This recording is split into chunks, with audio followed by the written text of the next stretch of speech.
Now we're recording.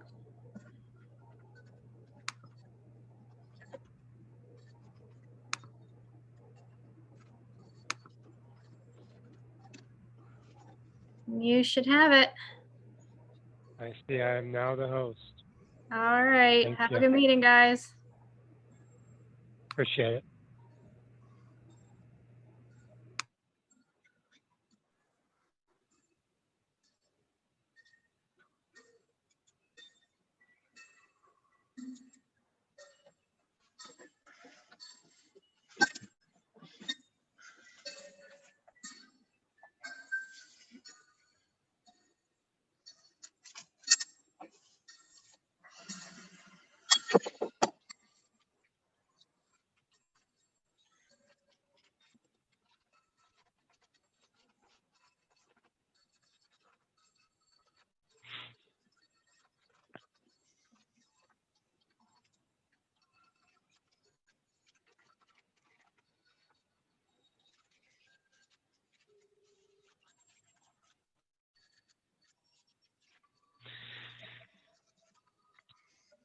Just wait another minute or so just to make sure everybody who would like to join has joined.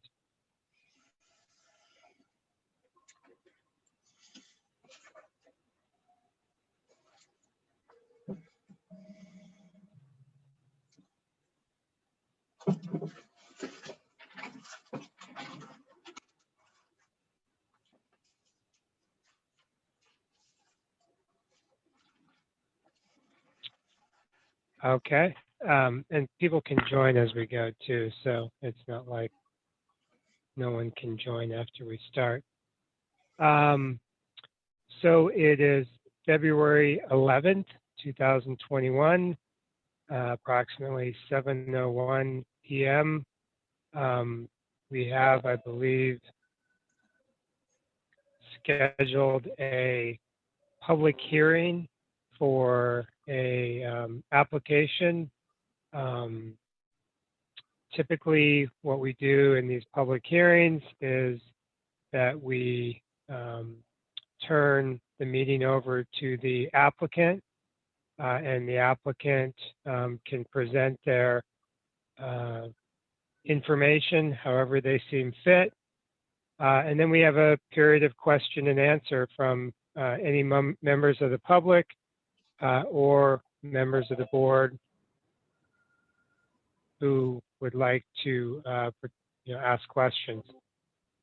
Typically, for folks who are new to the process, the board tries to moderate those discussions so it's not too much of a back and forth between the applicant and members of the public, but that's kind of ultimately what is okay. So I will turn it over to the applicant, Brooke. I guess I'll turn it over to you, and whoever wants to take it from the applicant's point of view, go ahead.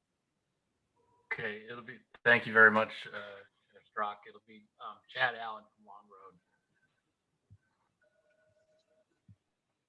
Road. Okay, Chad, go ahead. Great, good evening. So in terms of sharing my screen, I believe I can take control of it here directly.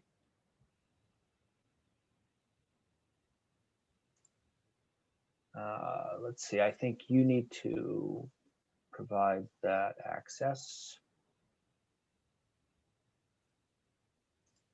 Okay, well, let's see if we can do that.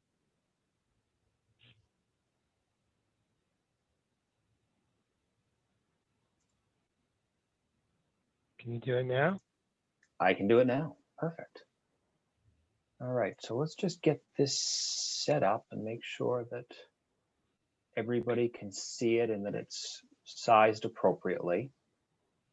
Let's see, share. Okay, so if we could just take a minute or so, again, to make sure everybody can see it on their screen. Sometimes from my screen to your screen, things get resized funny. Do I need to make it larger? No, it looks fine. Looks okay. All right, great. Well, thank you very much. My name is Chad Allen. I'm a development manager with Long Road Energy. And with me tonight are two colleagues. So I'd like to quickly introduce Brooke Barnes from Stantec. And I also have Darren Lawrence from Long Road Energy, who is our environmental manager. Brooke Barnes is assisting with our permitting process, both here in Baldwin and with the DEP.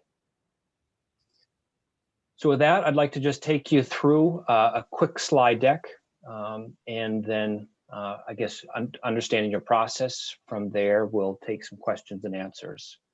So starting a little bit first with who Long Road Energy is. So we've been as a team together for about 14 years. To date, we have developed around 6 gigawatts or 6,000 megawatts of renewable projects. We currently own 1.4 gigawatts or 1,400 megawatts, and we operate around 3,300 megawatts of renewable projects across the country. And to date, we've raised about 15 billion in third-party capital to support our development efforts.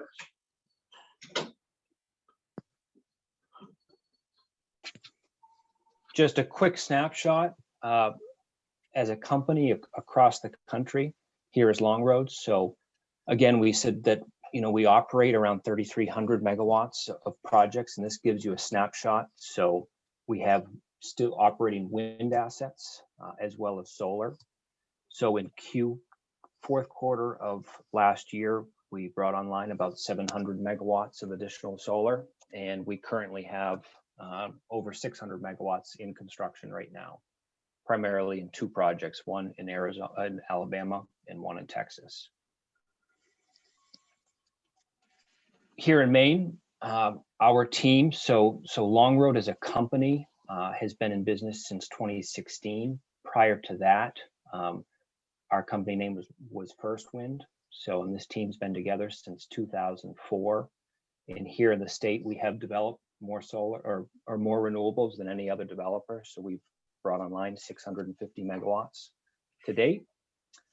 And out of Maine, so we have a corporate office here in Portland. And in addition to that, out of that office is where we operate our what's called a remote operations center. So that remote operations center is operated 24/7, and that is how we monitor the 3,300 megawatts of projects across the country.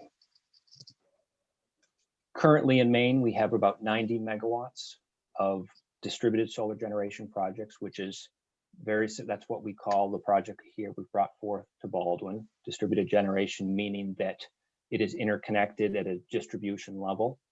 So think of roadside power for an interconnection. And then we have over 100 megawatts of utility scale solar, which would be your larger projects that are interconnected at a substation directly. So a little bit about our project that we're proposing here in Baldwin. So it's a 4.95 megawatt AC project. In terms of environmental benefits, for avoided emissions, 7,100 tons of carbon dioxide per year, which is the equivalent of 1,400 cars off the road each year. The total project area, so within the fence line, equates to around 40 acres. And in addition to that, there's some additional clearing outside of the fence line for shade management that adds up to approximately 63 acres. Our plan is to start construction in the summer of 2021 this year. In terms of jobs, and this is a full-time equivalent, approximately 30, and I can certainly talk about that, but it ramps up and ramps down depending on where you are in your construction cycle. But if you average it across the entire project, it's the equivalent of approximately 30. We will have spent around $250,000 in development to get this project ready for construction, and it's estimated that it'll cost about $8 million to build.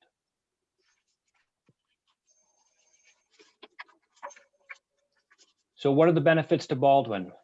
So we see those benefits. First would be tax revenue.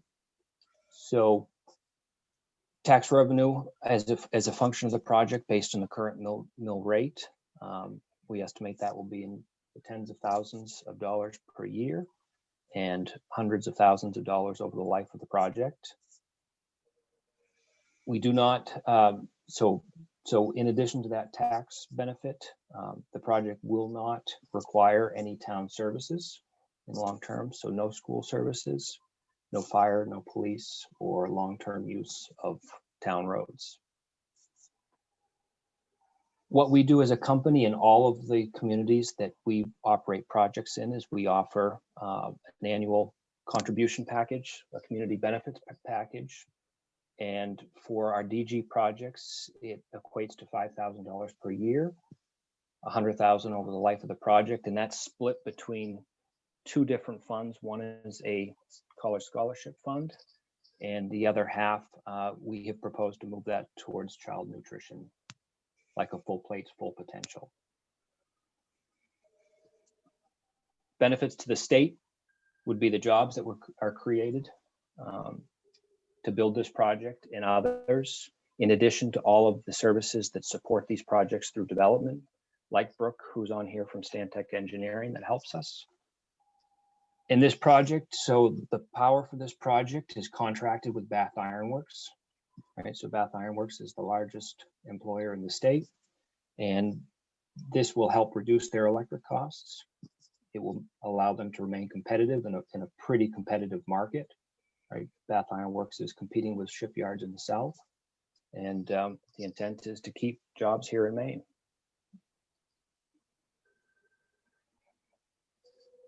So a quick overview, high-level overview of the project, and then we'll dive into a few more details. So I'll just orient folks. So Route 113, here's to the north, Sanborn Road. The town office is just off to the right of the screen. Pigeon Brook Road, River Road to the south of the project. So the access road will enter the site. It's an existing access road off of River Road. Dave, if I could just stop for a second, can you see my hand on the screen? I can see the hand on the screen, yes. Great, thank you. So the access road. I was gonna make a joke, and then I thought it wouldn't be funny, so I might as well just not make the joke. And You've just got to play it try, straight. though. You got to try. If I throw you a softball, you should take a swing at it. I know. Yeah. All right. So the project entrance will utilize an existing access road. So the property, let me step back for a second. So the property is here. So it's two different parcels, one parcel to the south of the railroad tracks, one parcel to the north of the railroad tracks. Access to the south, the fence line of the project here is in heavy red.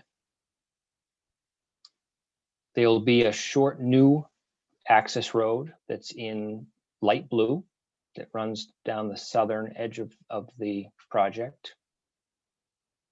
There'll be two inverters located here. The PV arrays, the photovoltaic arrays are within this fence line. The AC power leaving the site is here in purple, so that'll pass through the project inside the fence line, leave the fence line, it'll stay underground as it passes under the railroad tracks, stay underground as it passes underneath this wetland, and then in light blue, it'll move to overhead. So this will be overhead wire on poles, very similar to what you see along streets all across the state of Maine. And it'll travel north, and then it'll aerially go across 113 and tie in to the existing overhead line that runs along 113 today. You'll notice that the project has been cited, and Brooke and Darren will spend more time talking about this, but the project has been cited specifically to avoid wetlands. So this project has no direct impacts on wetlands. The road that's passing through this wetland here is an existing road that will not be widened. And it's not until we get out of that that we'll start to add a new road. And all other impacts like this underground collection line, electrical line leaving the site will be underground so as not to directly impact that wetland. Chad, Yes. yeah, this is Matt Fricker. Aren't you going to impact the wetland? Don't you have to use a ditch witch or something to bury that underground electrical line under the wetland, or how do you do that? Great, correct question. So that's called horizontal directional drilling. So you do not have to ditch witch through it. It's a machine that will come in and you open up a pit on one side and a pit on the other side, and it's a machine that literally will bore the line directly underneath the wetland. Cool. So it's pretty Okay. common technology that's used in places like this, you know, when crossing Yeah. railroads, when crossing places, you know, sometimes when, for instance, they're burying a line underneath a river, they'll directionally drill underneath the river. Okay. So that's just kind of a high level, and we certainly can go back to this, you know, at the conclusion of this, if folks have specific. Chad, just, I mean, I was going to say if you could, everybody wait till the end of the presentation, but I see somebody, AB Cousins, has a question. So you're muted right now. So there hasn't been a lot of questions. So you need to unmute yourself and you could ask a question. One way to do that is to push down on your space bar, and that will automatically unmute you while you hold the space bar down. Oh, yeah, I got a question. You have to hold the space bar down though. I've There you been go. out there all my life, and I live right across the street from that place, and that's all wetland. There ain't no joint land out there. No,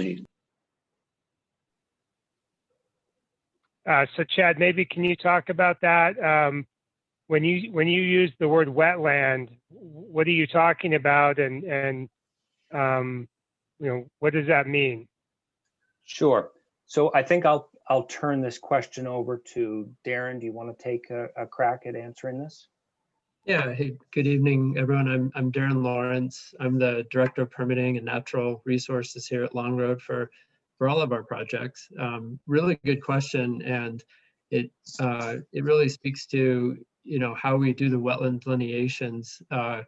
We have certified wetland delineators that work with the DEP and the Corps of Engineers to make sure they're understanding how to find the edge of a wetland. And it's pretty technical. It looks at the vegetation, the soil profile, and, you know, how much hydrologic water is standing under the soil or inundation throughout the year. And when you look at all those evaluators, we take soil to look at it, and then a bunch of data sheets to look at what is a wetland or what isn't. And so where you see these edges of the wetlands, you know, there are places throughout this whole figure where data sheets were filled out to show the plants, the hydrology, the soils all met the criteria, and then it's a wetland. Or they didn't meet the criteria, and then it's not a wetland. And so we then share that with DEP, we share that with the Corps, and they confirm that we have the wetland extents right. So I guess I'd say I know what you're talking about when you walk through an area and it looks really wet. And quite honestly, sometimes you look and you say, well, it doesn't look like a wetland and it is, or sometimes you look and you think it's not a wetland and it is. So Darren, I'll just add one piece to respond to that. This sketch here or drawing is a little deceiving, and we can move to the next slide. What this map represents, Darren, is what we had delineated for the project. And we did not ask the delineators to go into areas that we knew was a wetland and would not be part of the project. So Darren, for instance, right, this is a large wetland complex down here that you'll see on the site plan that shows up. This is a large wetland complex, right, that is off the project property. So that could be what you're thinking of in terms of wetlands that aren't showing up here. If you just can bear with me, I'm going to slide to the next, right? So this is the actual engineered plan. Think of the last one I showed you was just my best effort to try to give you a high level overview of the project. But this is the actual engineered site plan with all of the officially delineated wetlands. And that what will show the larger complexes of wetlands that I think you're probably thinking about. Does that make sense?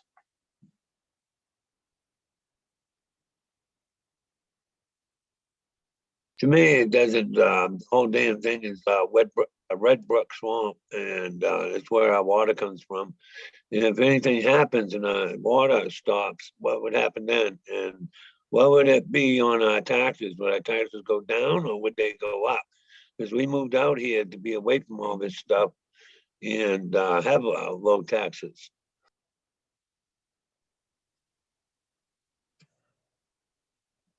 So this is David. I'm not sure the applicant can really talk about what's going to happen with the town's taxes.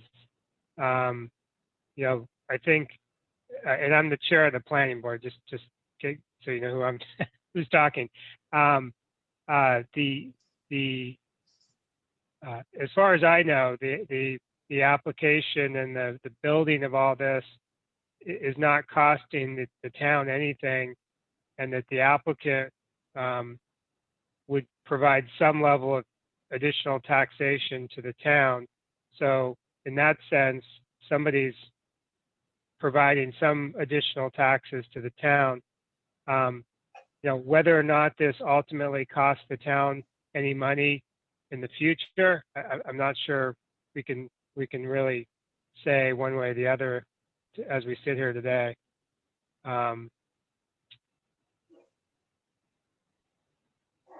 There's another part to your question, the first part of your question about, I'm sorry, I forgot what the first part of it was, but Chad, why don't you keep going? And you know, obviously, if anybody has any questions, you know, raise your hand or unmute and say, I have a question. Great. So, and we certainly will circle back and answer any other questions that you may have. Happy to do that. So again, what we started with before that was just a high level overview of the project. This is as a more detailed representation of the project. And I'd love for Brooke Barnes from Stantec to jump on if you can, Brooke, and just kind of walk through this in terms of how the project's laid out, in terms of the wetlands, in terms of the shoreland zoning, et cetera. Sure. It's I wonder, can you zoom in just a little bit, Chad? I can try, sure.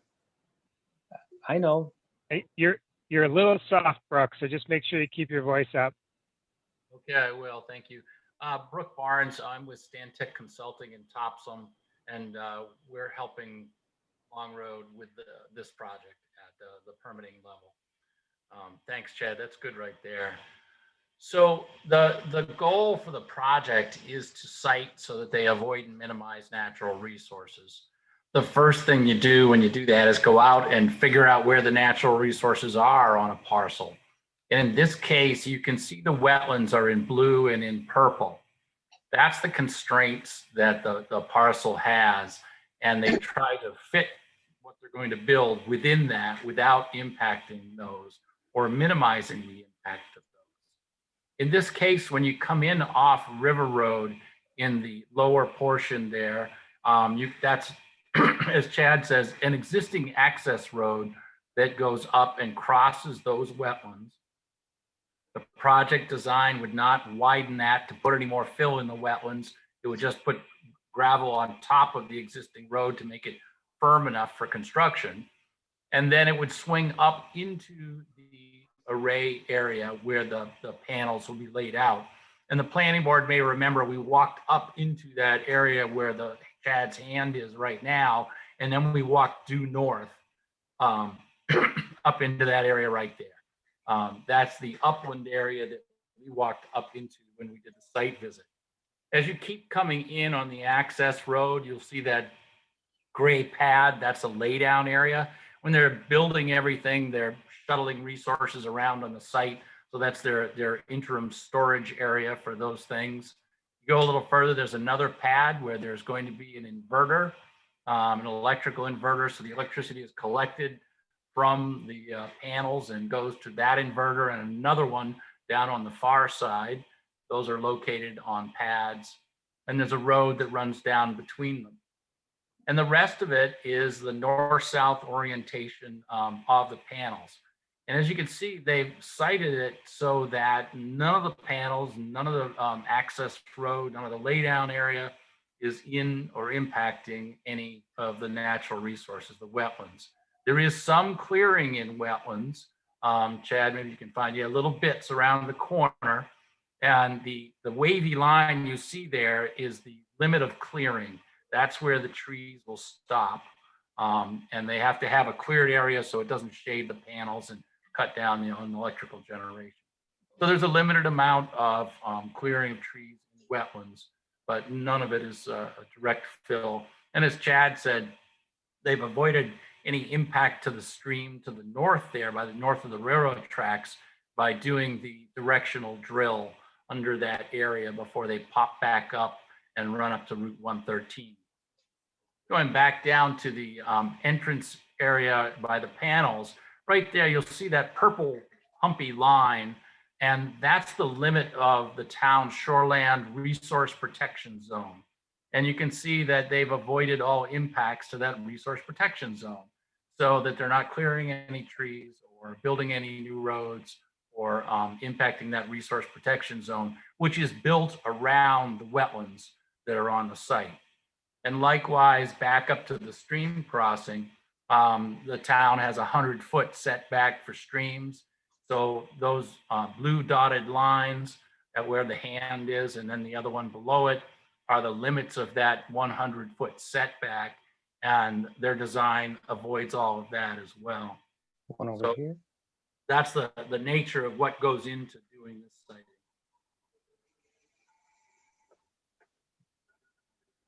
Chad, back to you. Great. Thank you, Brooke. Darren, do you wish to add anything to that before I move on? No, that was really clear. Thank you. Okay.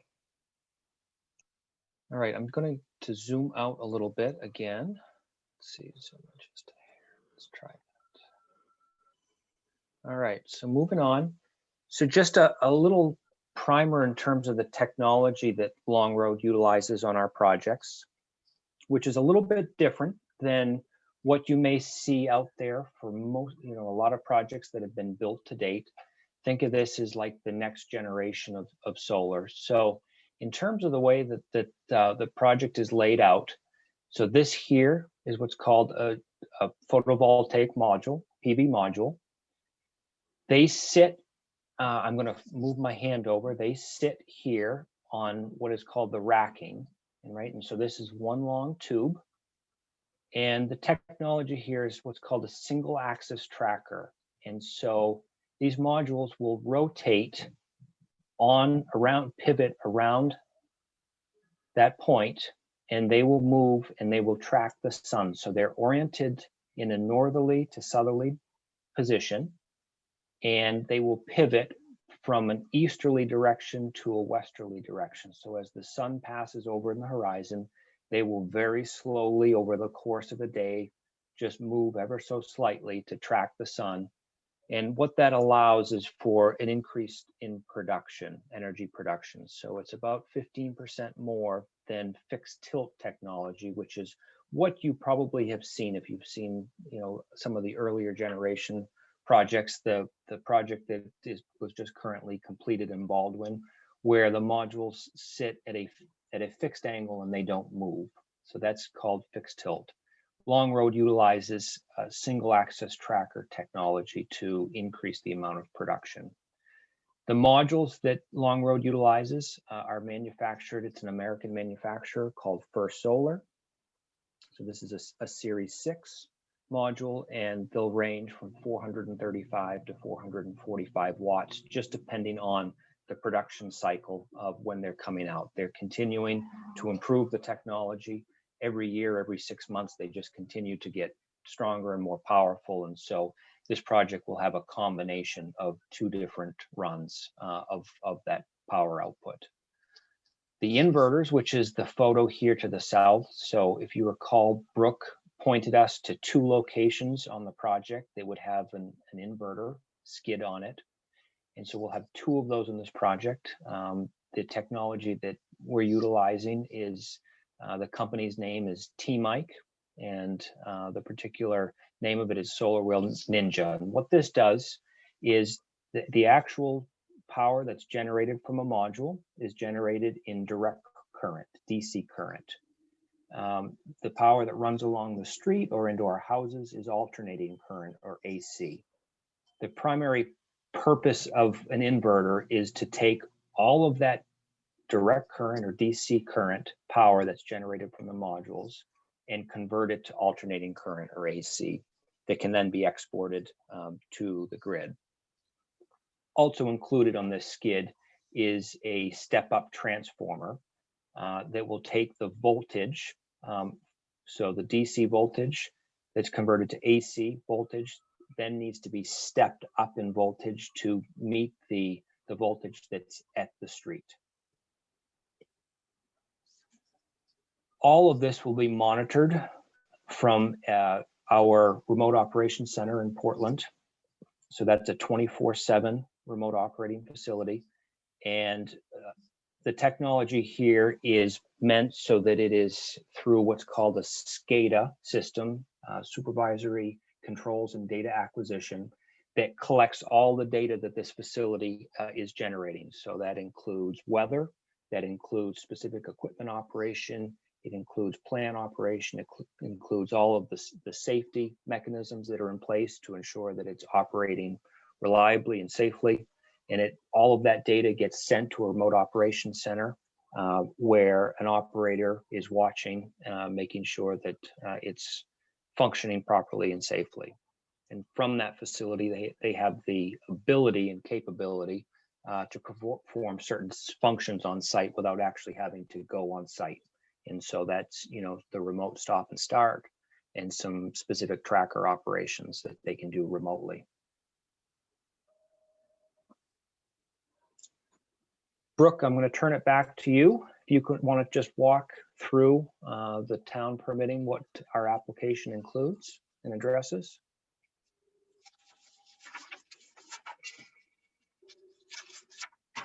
Sure. We went through the town's land use standards and conditional use requirements, which includes site plans. Chad already pulled that up, so you could have a look at that. A boundary of the property to assure that it's within its legal metes and bounds. We did a sound analysis to make sure that it was not going to have any sound impact. Sound from the project comes from the 2 inverters that we talked about. And if you recall from the picture, they're sort of central to the project. They don't put out a lot of sound, but they're also central to the project so that the sound doesn't end up getting to the property boundary. And then documentation of Longroad's title right or interest to the property. The application was filed in early December. We had a couple of initial discussions with the planning board about the application. We did a site walk. It was actually not a bad day, but we did a site walk with the planning board in December and had continued application discussions in January, which led us to the hearing that's here today. And then ultimately, if the site plan and conditional use approval is granted, we'd be getting a building permit from the town to follow that up prior to construction. And at the same time, we have the state permitting process going.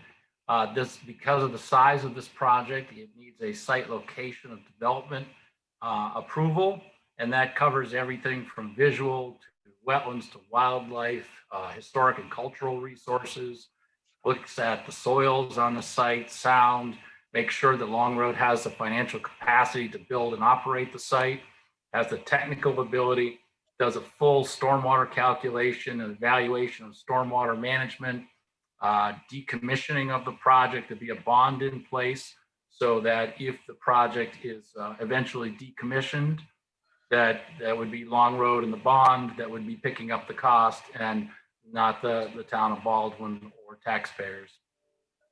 The schedule is anticipating a decision somewhere around August at the latest from the DEP. And as I said earlier, as far as wetland and resource impacts, there's clearing of vegetation in a couple of wetland areas, but no direct wetland impact, no stream impact, and no vernal pool impact. There are vernal pools on the property, but they are not impacted by the project at all. So I've got a lot of experience with these projects, solar projects for Long Road and other developers across the state. And this one has one of the lowest natural resource impacts of anyone that's worked on. Thank you, Brooke. So let's just, I'll walk everybody through just a little bit for some additional details that you may have for questions. How long will this project take? So we anticipate that it'll take 6 to 9 months from the time that we actually start construction to it's fully operational and the site is demobilized. In terms of construction traffic, right? So that in terms of the impact to the town, that's where, right, the bulk of that impact will come from, is during that 6 to 9 month construction period. Right, our planned entrance road is on River Road. And so what our plans are is that, you know, before we actually start construction, we will work with the town of Baldwin to develop a detailed construction traffic plan. And so that we work out routes, we work out signage, and that everyone is satisfied that we have taken safety and concerns into effect. We have a plan in place now. There is an existing bridge that crosses the Pigeon Brook Road on River Road that is not stamped for load. And our intention is to divert all of the heavy loads for this project. Those heavy loads would primarily be import of any gravel for the topping for access roads. And it would be for delivery of major equipment, like the photos of the inverters that I showed you, of modules that come in, of racking materials that come in. So all of those loads will be diverted from the west side of the project. So I believe that's Route 5 to the west side of River Road and enter from that side. And then prior to construction, we will do a full pre-construction survey of existing conditions on both River Road and Pigeon Brook Road. So that will be a video documentation of the road conditions prior to construction, such that if there are any concerns that the project is further damaging roads, we can utilize that as a reference or a base point to confirm what we may or may not have done. And then post-construction, you know, a pretty limited amount of activity to the site. A couple dozen trips per year for operations and maintenance activities.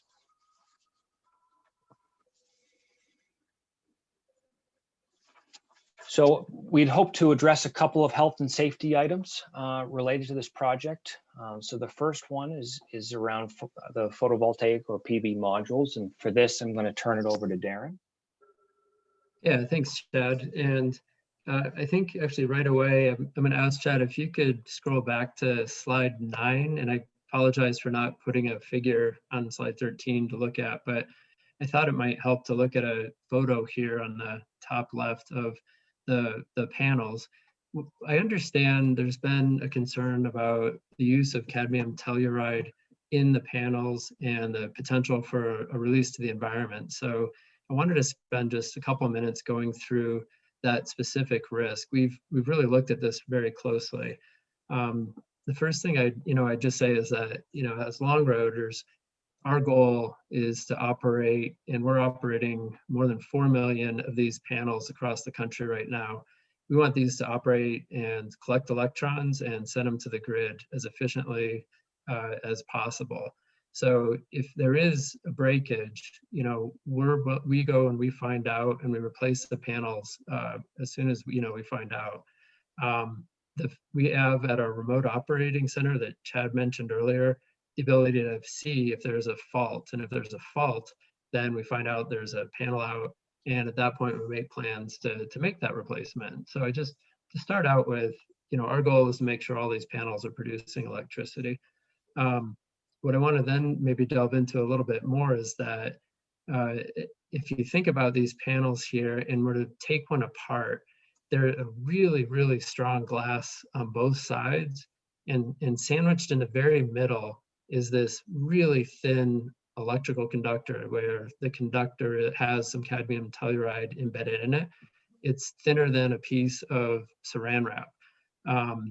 Around that conductor are two other laminated sheets that actually enclose the wafers that generate the electricity and kind of hold it in place. And then outside of those laminates, there's the glass. So think of this as sort of a system where all these layers are glued together, kind of held together to make sure that the parts that are inside, stay inside and work efficiently to generate electricity.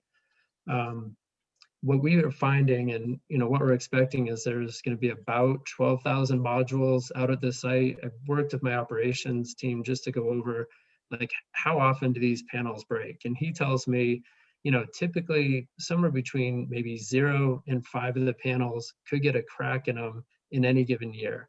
That just varies by site, and interestingly he said a lot sometimes the cracks are from vegetative management where something gets bumped really hard. I mean, these are hurricane force glass surfaces that we have, but something cracks it and you have a crack, but it doesn't actually cause the guts to spill out. Like the wafers and the cadmium telluride, it's not being released outside of the panel in nearly all cases. Very rarely you might find a really bad shattering that happens, but we've had cases that have been studied now of Category 5 hurricanes. There was one site in California where a tornado came through. And studies were done to look at whether there was a cadmium released to the environment, and they found that that cadmium was not at any detectable level. And this is where I wanted to just talk a little about the chemistry. The cadmium is bound to telluride in a really strong kind of a molecule. Like you think about H2O and water, it's really hard to pry oxygen and hydrogen apart. Or if you think about salt, sodium and chloride, what's different here is if you put salt in water, the salt dissolves, right? In the case of cadmium telluride, it stays together. It's a much stronger particle. And that particle is not the same as cadmium, which could have a hazardous effect, but in the form of cadmium telluride. And there's a number of studies that have been done to show that they're not released in any toxic level to the soils or to the water, to the environment, or to a risk to human and health or human health.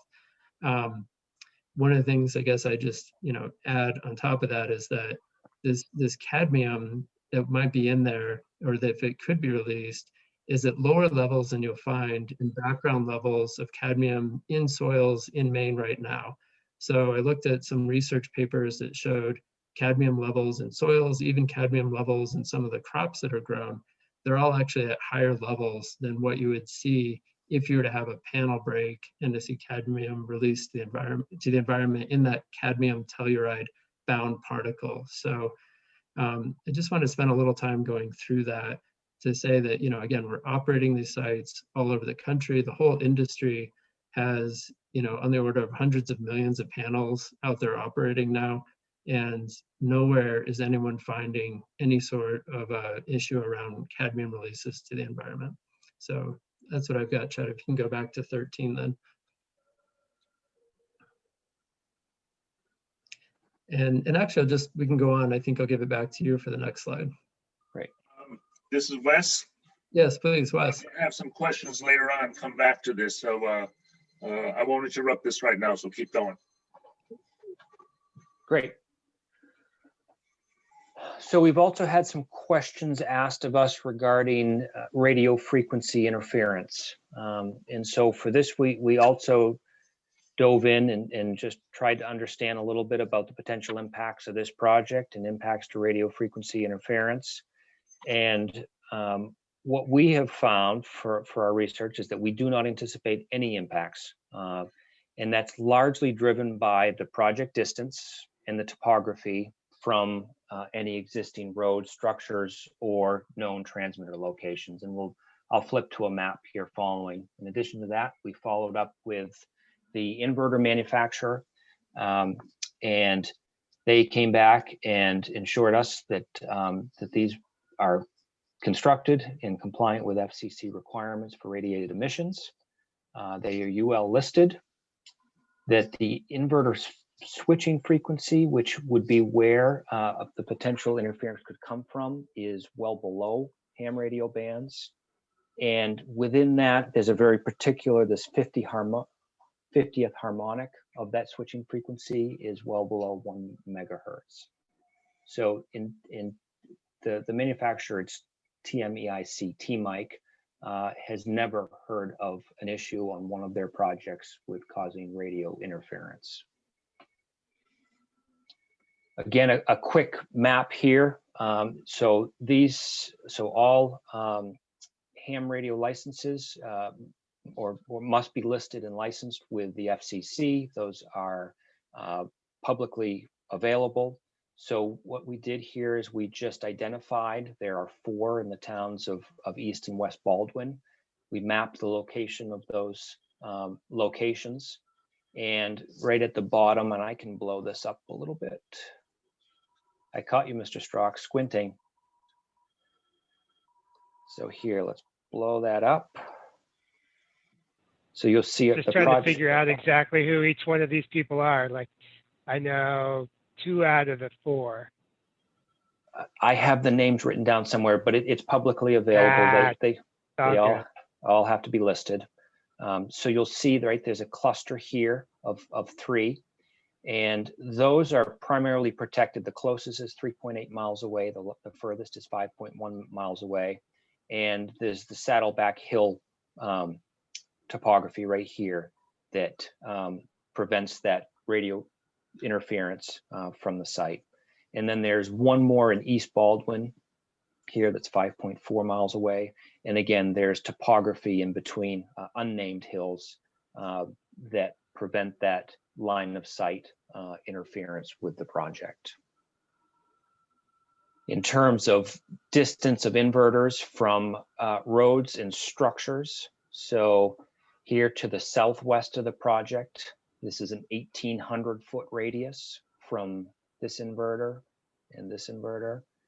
And then there's a 2,100-foot radius here for another structure. And the River Road here is shown just slightly here. So River Road passes somewhere between 1,800 and 2,100 at its closest point.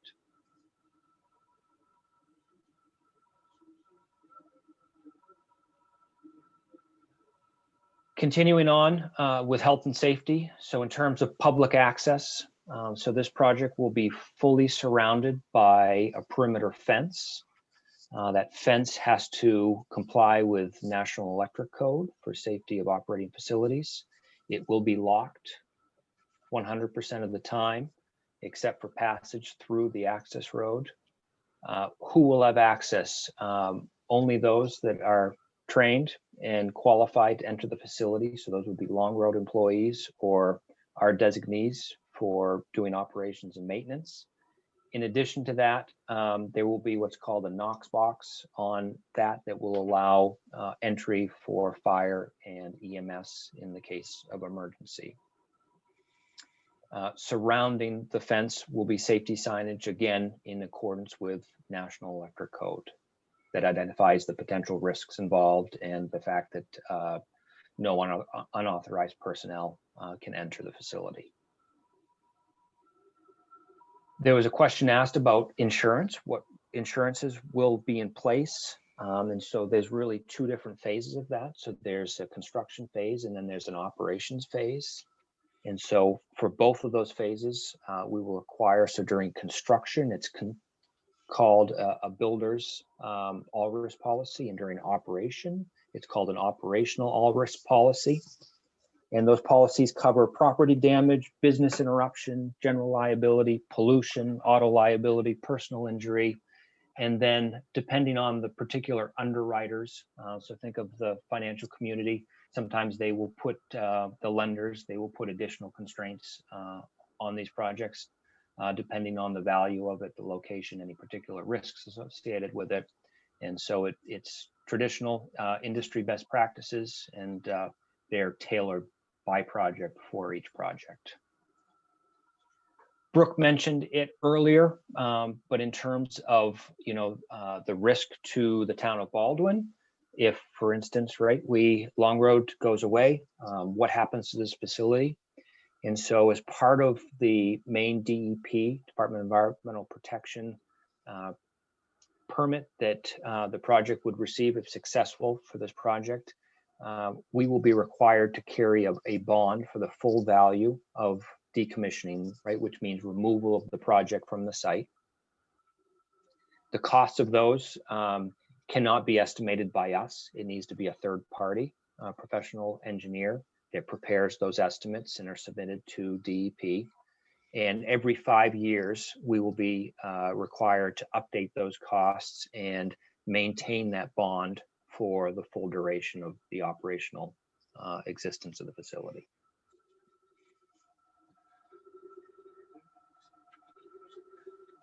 With that, that concludes what we had prepared to present today, Mr. Strock, and certainly now, I guess we'll turn it back to you for questions, and I can leave, if you want, I can leave this up if folks want to move to any particular photo or particular slide to talk about.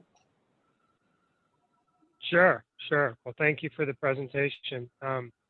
I know Wes had some questions, and I don't know if there's other questions. If you just want to raise your hand, if your video is on, you can raise your hand, and I'll just make sure anybody who raises their hand gets called on eventually. If you don't have video on, then you can always virtually raise your hand, and I think I can see that. So Wes, why don't you start? I know you had a few questions. Thank you. Well, I want to start out on a positive note, and back in December, we had a meeting and I brought up some alarming comments about cadmium. So Brooke Barnes sent me a brochure here, or us, the planning board, assessment and risks associated with thin film solar pan technology. I scanned it and then I've read it from front to back. It's good information. Thank you, Brooks. It puts my mind a little more comfort about cadmium telluride and how it's constructed. This brochure was authored by 2 professors of Virginia Tech, and there are a few places where the word's a little fluff and bluff, what I call sugar coating, but all in all, I'm sure these 2 individuals wrote this document with their reputation and career in mind, and so they've been very accurate and very truthful about it. So good brochure there, Brooks. What I've also done is there are blueprints, and on the blueprints were outlines about construction, soil erosion, and how to handle it. I think you briefly see this. I've photocopied it off the blueprints and made charts of my own, and I've gone through it with a fine-tooth comb and compared it with our ordinances, and it's as good, if not better, than our ordinance in handling erosion and soil control and water runoff and so on and so forth. My concern there is, will the communication between the site supervisor and the construction crews be tight enough so that everybody follows it? But we'll cross that path at a later date. We have another solar farm being made over at the other end of town, Sunrays. When they started, I visit that place at least twice a week and spent time looking around and talking to people and whatnot. So I will be doing the same here, keeping an eye on things. Okay, let's get down to the nuts and bolts. On your presentation of the project overview, on page 13, you talk about monitoring the weather. Now, my concern has always been the cadmium and the breaking up of PV panels and dealing with a category 4 and 5 hurricane or a tornado and whatnot, and so on and so forth. You're saying here, monitoring you'll monitor the weathers for high winds and severe storms and hail. Following the weather event, a technician is dispatched to perform the general inspection. Was that done the day after, a week after, the month after? Question. Darren, you want to take that? Yeah, Wes, good question.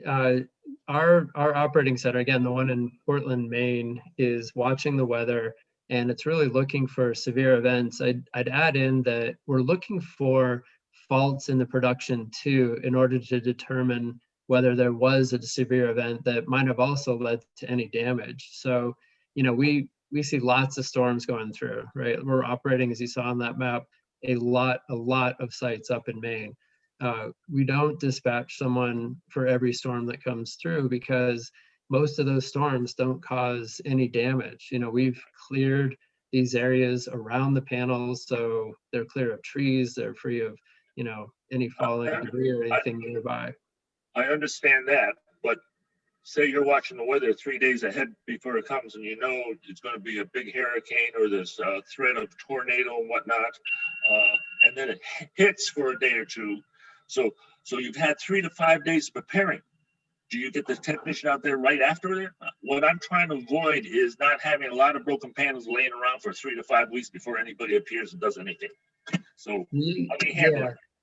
So if there is, let's say there's a really big storm and our rock lights up with a bunch of faults, we find a bunch of panels are ground faulting. At that point, we send someone out to clean it up, replace panels, and get those electrons being produced again. I mean, our goal, we want to be able to collect the energy and put it on the grid. And if any amount of panels are not working, then we're not doing what we're trying to do on this solar farm.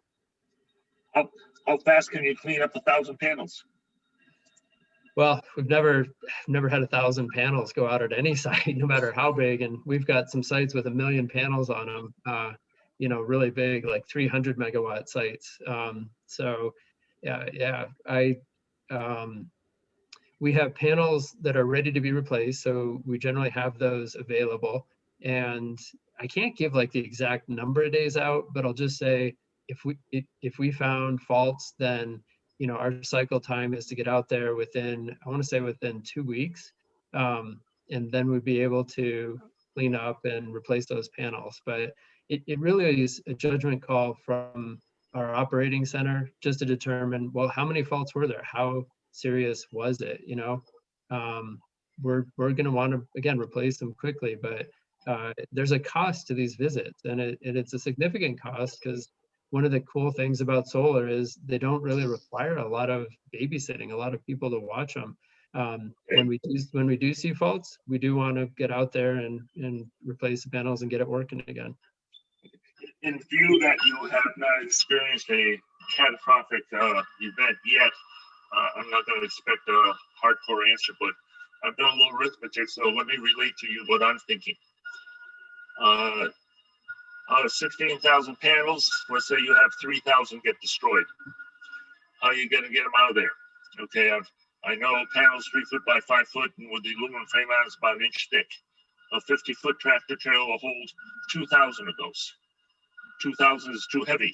1,000 panels will weigh 45,000 pounds, and a truck will take 50,000 pounds. So you about 1,000 panels per truckload. I would expect, in the goal of not having a lot of destroyed panels and my thoughts of pollution, not having them hang around for 2 or 3 weeks before somebody cleans it up, I would expect within 2 days they start getting cleaned up and you get a truckload per day cleaned up. And you say, oh, that's impossible. 1,000 panels is just a case how many trucks and how many people you throw at it. Yeah, I mean, I would hazard a guess that was probably faster than anyone could mobilize that amount of damage. Again, I'll reiterate, we've never seen a storm at that level, but we have these, our team in the remote operations center, these are maritimers. Like, these are people that have been in the military, they have worked operations, they've deployed, and they've dealt with difficult situations. So it's a team that's prepared to deal with new and difficult situations. But the reality, as you just described it, is, well, we would need to mobilize some rigs. We'd have to get a lot of them. We'd have to have sourcing for maybe more panels than we have if in that scenario. But again, this is all hypothetical, and out of the more than 4 million panels that we've been operating for, years and years, we've just never seen that. And they're very, very rare events. And so, as I just previously said a little bit, since you haven't actually experienced a catastrophic event, I don't expect a hardcore exact answer, but we've touched on it. It would be nice if you could think about it and write up something for the planning board to have on their records of course of action to clean up and how quickly it can be done and something like that. So we get a little idea from what you're working from. Okay. That's a really fair question, Wes, and I'll take that as, something that we can provide back. I'm happy to provide just additional information to just provide that for you. Thank you. Okay. In our shoreline zone, we have it's probably section 15, item U.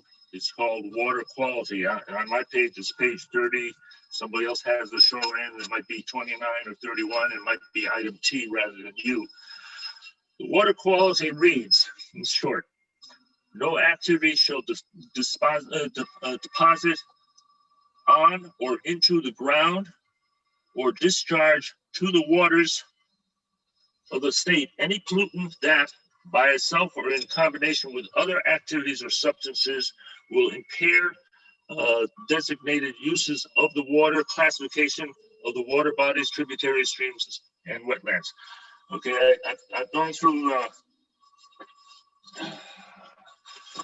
the book of to DEP on your permitting, and I've probably read 50% of it, maybe a little more.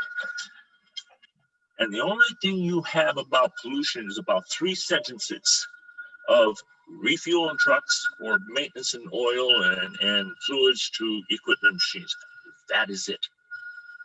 You have absolutely nothing else. So again, would you like me to address that, or? Sure.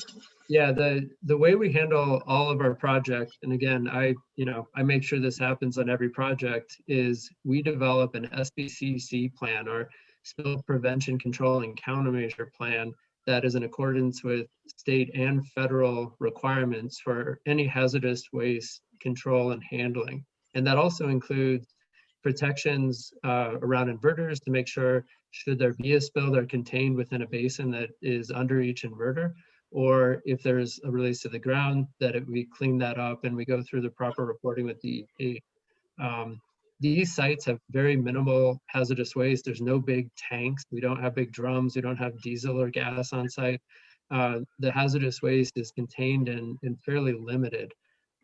So I think that's why, as is typical for any solar project application to the DEP, you'll find that there isn't a lot of section or a lot of words written about the pollution part of that relating to, again, hazardous waste or spills.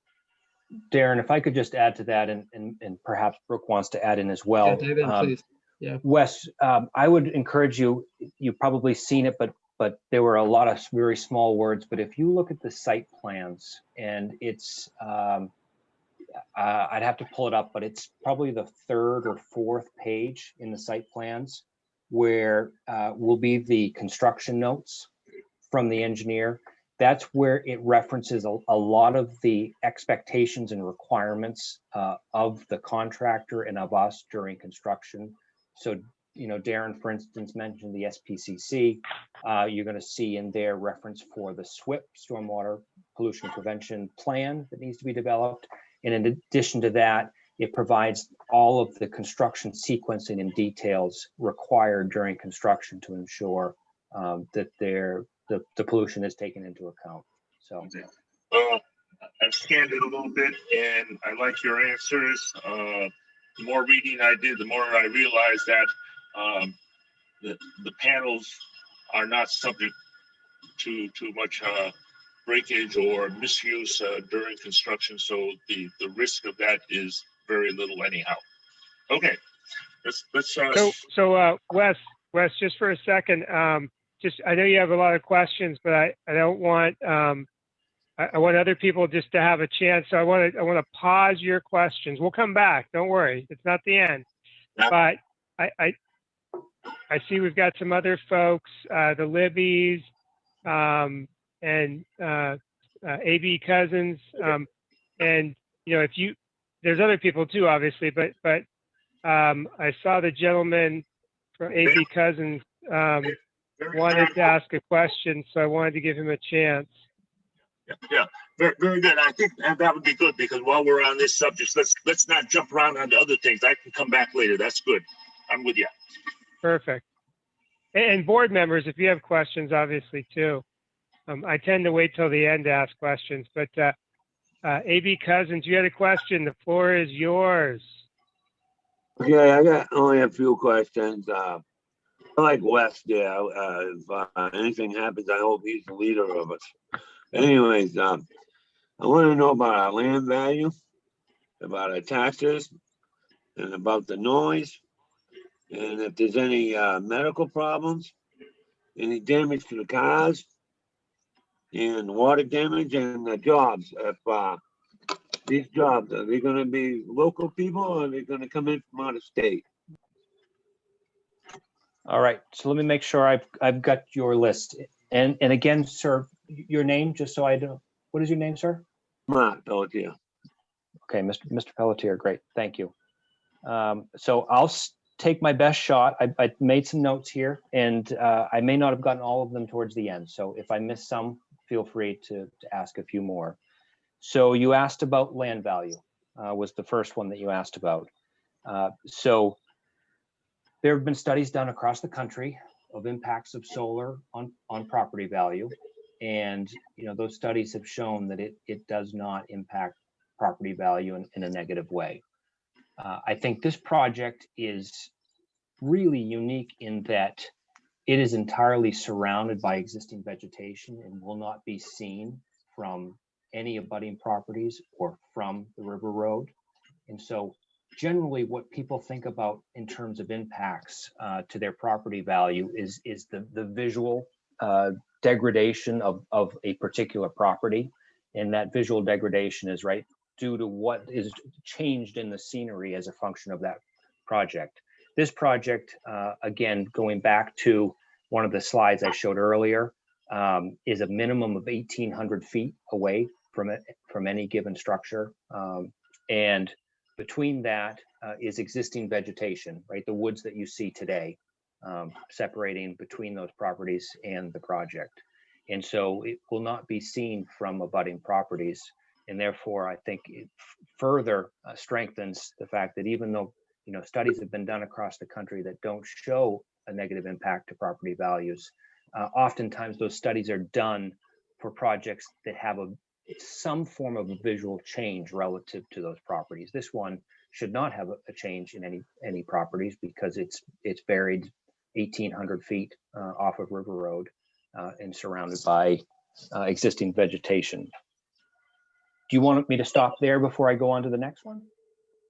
No, those are pretty good because I know I'm sitting right here across the street from where you're going to be building it.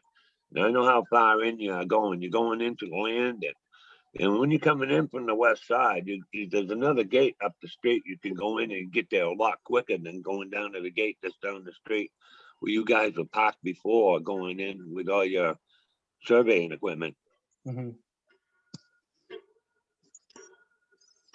Next question was on taxes, property taxes, correct?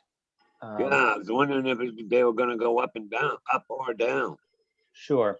So I think that Mr. Strzok kind of alluded to the fact, right, that, you know, I can't tell you what's going to happen to your personal property taxes.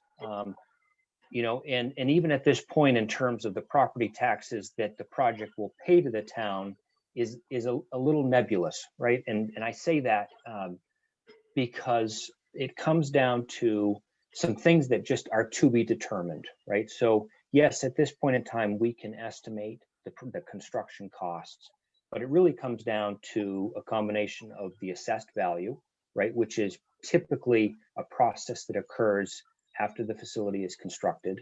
So work with the town tax assessor to determine what that assessed value is, the mill rate at the time, and then there's other nuances involved. So the depreciation value of the project and how that is calculated.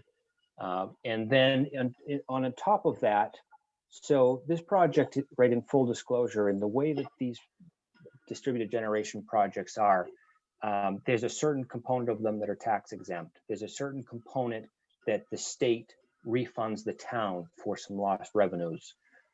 There's a governor's bill that's in place right now that's going through the legislature that is helping to define some of this. And so it's pretty challenging right now for me to quantitatively, right, decisively tell you what those property taxes are going to be.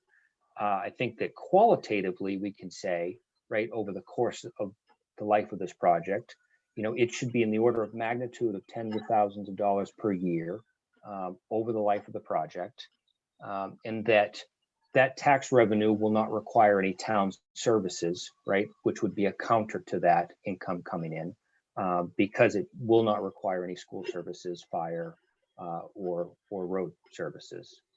Does that make sense? Yeah. And I'd be happy, you know, anybody from the planning board, if you want to weigh in on this or ask any particular questions now, or we can bring it up later. Well, I'm not sure anybody from the planning board wants to go too far into this because, like you said, it's not clear. Ben Thompson is on the phone. You know, Ben, I'm not going to put you on the spot, but if you're interested, talking about what you as the I'm not sure what exactly I can't remember how to qualify your role, but if you want to talk about from your perspective what the solar array would do to the town property taxes, I'll give you the floor.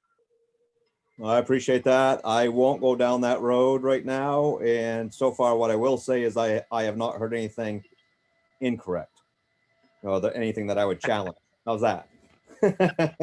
Fair enough. Fair enough. Good to hear. Ben works, just for everybody on the phone, Ben works with the town on assessment of property taxes, collection of property taxes, et cetera. So he's basically said they're telling the truth so far, at least as it goes to the property tax.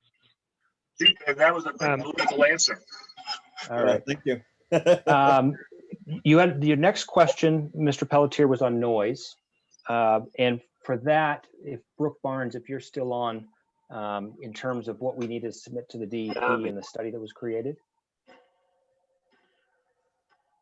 Yes. I'm just wondering if it really did make any noise. It says something about noise, and I don't see how solar panels can make any noise. And like windmills. Yeah. But then I was wondering basically about the roads. If they're destroying the roads, our cars are taking a hell of a time on these roads as it is. I was wondering what they were going to do about that. Brooke, do you want to address the noise and I can address the roads? Sure, Mr. Pelletier, you're right. Yeah, solar panels don't make a lot of noise. But the inverters, those two big boxes that are going to be there, taking the direct current and turning it into alternating current so it can get plugged into CMP, those do make some noise. It's a low hum. And so we had a sound engineer take a look at that. They're designed so you know how much their sound they're going to put out. And we just made sure that it wasn't going to be anything that anyone could hear from anywhere outside the property. So that was the analysis we did. And we did that engineering report and put that, sent that off to DEP as part of their application. Right. Thank you, Brooke.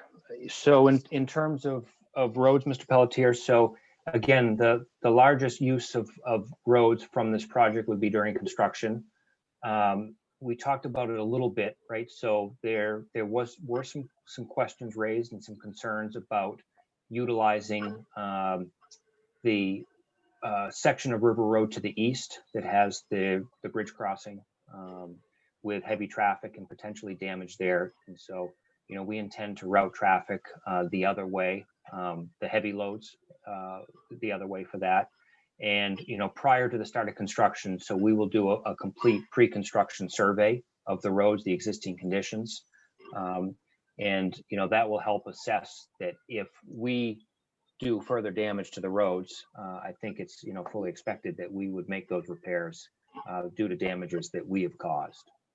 Yeah, you haven't been here in mud season yet. You will find out about it coming in from that direction. Noted. Okay, you asked about jobs. Yeah, So I think, yep. I want to know if they're coming from out of state. Sure.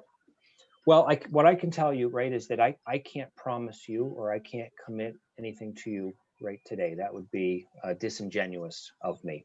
What I can tell you is that, the amount of solar that's being generated and developed around the state is providing a lot of opportunities for a lot of people, right? I'm a lifelong Maine resident. I don't live very far from you, just a couple towns over.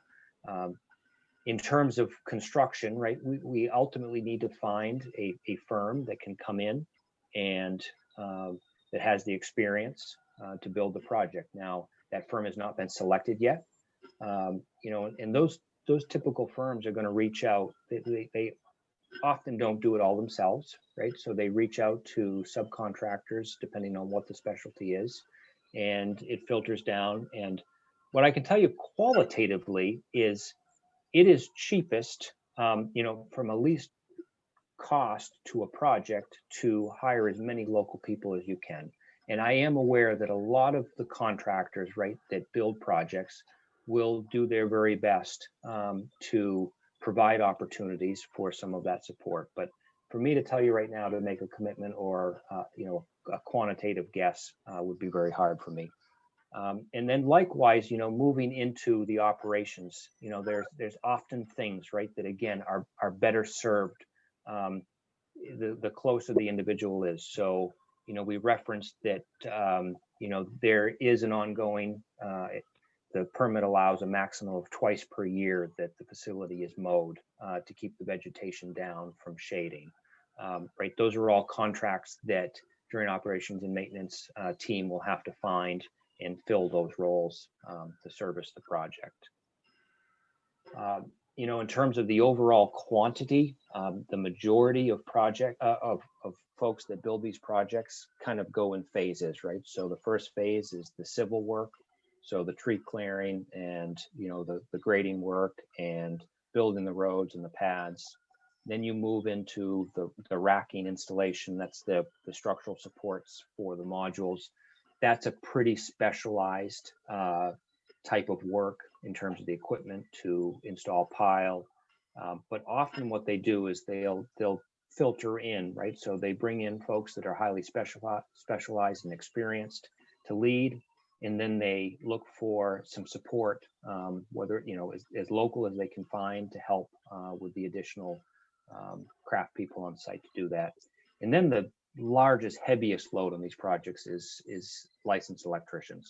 And so solar falls under the professional licensing work for the state of Maine. There's very specific ratios of journey to apprentice electrical work. They have to handle everything from the modules and all the electrical wiring, the underground and above grade wiring. That'll all be done by licensed electricians. And they have to be Maine state licensed electricians. So does that answer your question? Yeah, I only got one, and it's about medical. What about cancer rate or anything, migraine headaches and stuff like that? Is there any evidence of that happening around any of these solar sites?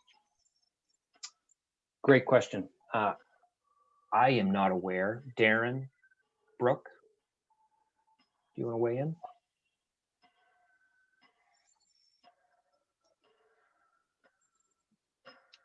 All right, they have left me. I'm here. This is Brooke. I am not, oh, there you are. Aware Brooke. Of any health studies or anything that have indicated that anything like that's associated with solar facilities.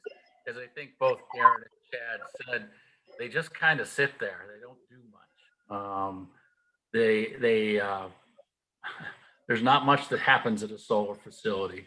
The magnetic frequencies and things that come off them are less than a lot of your appliances in your house. There's just not a lot of anything at a project like this, not sound, not emissions or anything that would cause any kind of health issues like you described. Yeah, maybe just to But add, the panel, but I'm talking about the unit that that generates the electricity. Well, the panel generates the electricity. do you mean the inverters? Yeah, the inverters. Yeah. And then, go ahead, Darren. No, go ahead. No, I was going to say that there are those two inverters, and those are 2,000 feet from Pigeon Brook Road. And they just, there's any impact from sound or anything from them would be limited to a few hundred feet from the inverters. And as I said, they're located 2,000 feet from the nearest home or Pigeon Brook Road. Yeah, and I would just add, sir, that there are a lot of places, airports, for example, where you see big solar arrays right up and down and around the terminals or the entryways. You see them on top of roofs, big carports. They're really in a lot of places, and so far, people are just, they've looked and have not found any negative health effects from these installations. And one of the biggest places you find now is on top of schools. Yeah, schools, right? Kids. Yeah.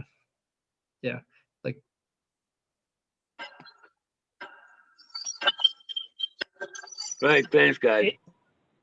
Thank you, Mr. Pelletier. Thank you, Mr. Pelletier. Anybody else besides Wes? I always like to say new voices, but anybody else besides Wes have any questions that they want to raise? I mean, this is why we're here, is for people to ask questions. I see the Libbies are waving their hand. All you have to do is take yourself off mute, which you can push the space bar down. There you go. Yes, got a question. When you make your energy, who distributes it out to the customers? Yep, I can take that one on. So the power from the project, right, on Route 113, right? So directly across from our project, let me go back to a quick photo here. Right, so the power from the project, if you can see my screen, gets generated and it gets moved through electrical wires, and it ties in directly here on Route 113. So there is a distribution line that runs on the north side of 113 currently right now. And that distribution line is the line that feeds your houses, that feeds businesses, right? Up and down 113 and comes down Pigeon Brook Road and ultimately River Road. So think of that as kind of like the water pipes in your house, right? They start and they go in all kinds of different directions, and they feed faucets and they feed toilets and they feed showers. The same thing here, right? And so this power is generated, it drops into the line at 113, and then from there it goes. And just like in a house, right, that water is going to go to whatever faucet is on, right? So if you turn your faucet on in the downstairs bathroom, that's where the water is going to go. That's where the power goes, where that energy is needed. Path of least resistance. And so Central Maine Power, right, who is the utility in this region, they manage that power flow. They manage the safety and reliability and making sure that for all of the users and the needs for generation for power, that there's an equal amount of generation on the other side. So that's the technical side, right? That's the best way I can explain it. Think of it as water pipes in your house. From a contractual side, the commercial side, This project was brought forth, because of some legislation that passed last year, what's called net energy billing. And what that energy billing does is allows for a business to offset their power usage and their costs with the power that's generated here. So it's purely from a commercial side, right, an accounting side. So this particular project, this power has been contracted with Bath Iron Works. I think, I said that before. And so for every kilowatt hour that they use, it is offset by the kilowatt hours that this project uses. So, and it's purely accounting, right? That's the money side of it. But from a technical side, the power goes where it's being used, right? So if that's locally or it's far away, we don't control that. That's the utility that controls where it goes. Does that make sense? That's not part of Nexam? No. Yep, Okay, I know exactly. So we're trying to figure out, is that the company that is involved with this too? Okay, no, so Nexamp is another company just like us. So, this project here is being built again for a commercial entity. That would be Bath Iron Works. What you're getting in the mail from Nexamp, I got one just the other day for the project in Baldwin that was just built, right? That was Power Market. I think I got one in the mail. It's a very similar program to what we're doing here, but that's for residential community solar. And so a project is built and it's the same technical versus commercial, but instead of Bath Iron Works, right, it's the community that can sign on to those projects and get that financial benefit, that cost savings. We just chose to enter a different part of the program that's for commercial users. Can you advise us on the projected lifespan of the solar panel farm? Sure. So couple different iterations, right? And it depends on how you look at it. We design these for 30 years. And, our financial models, right, bank on it operating for 30 years. The modules themselves have a guaranteed linear power curve for 25 years. Right, so it kind of steps down. That's where the manufacturer of the modules say, we guarantee you that this will produce a certain amount of power for 25 years. And then, other elements say, well, it needs to operate for at least a minimum of 20 years. And so I give you that range. I mean, 25 to 30 years is really where we're targeting it to operate at.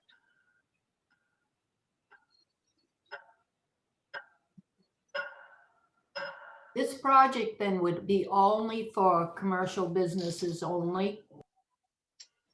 In only one particular customer. So again, this has been contracted. The accounting side of the cost, the cost savings, right? The electrical cost savings have been contracted with Bath Iron Works, right? So the shipbuilder in Bath. You could put this farm in Bath, be closer to them? Well, we have 5 different projects spread around the state that are all going towards Bath. So, they're the largest employer in the state, right? They keep a lot of Mainers busy and they consume a lot of electricity. And, the whole purpose of this is to allow them to save cost on their energy so that they can be more competitive in the shipbuilding marketplace and keep more people from Maine at work in Maine. Chad, what happens on, so on year 25, somebody decides that this project is no longer viable. What happens the next day or whatever? How is it decommissioned? Do you mean from a technical, from a construction standpoint? How is it decommissioned? From a material standpoint, I mean, you have a bunch of stuff on the land. What happens to that material from your perspective? So that material gets removed, right? So think of it as the opposite of the installation, except at that point, they don't have to be very careful. So it's going to come out a lot faster and in a lot rougher form than when it went in. And then, you know, to offset those costs, the labor costs to remove it, you scrap and recycle absolutely just as much as you can, right, to offset the costs. Does everything get taken out, the posts? You know, when you have a decommission plan with the state, does it entail all materials you brought in being taken out? No, the standard is anything that remains in place below 24 inches below grade can remain in place. So 2 feet below grade. Now, the reality is, right, so the things that are below 2 feet, so all of your posts for your racking, right, the steel post for racking that are going to be typically driven 8 to 10 feet into the ground. The way that those are removed is, and it's rough, but you hook onto it with an excavator and pull them out, and that they come out whole, they go in whole. That's not to say that there isn't the off chance that one is pinned in rock, for instance, right, and you cannot get it out. And so the way that the decommissioning plan is written is that if you cannot remove it in its entirety, you can cut 24 inches below grade and abandon in place to allow the land to go back to uses that, right, support things that typically don't require more than 24 inches below grade. Right. Okay. More questions. Libby's, if you don't have any more questions, we'll go back to Wes, but I know Wes has more, so I'm giving you guys a shot before it gets too late. Go ahead, ask Wes. All right, well, before I give it to Wes, before I give you the proverbial conch, there are a few other people here, not board members. Why don't you hold off on your questions, but is there anybody else who has a question that they want to put out there before Wes goes back?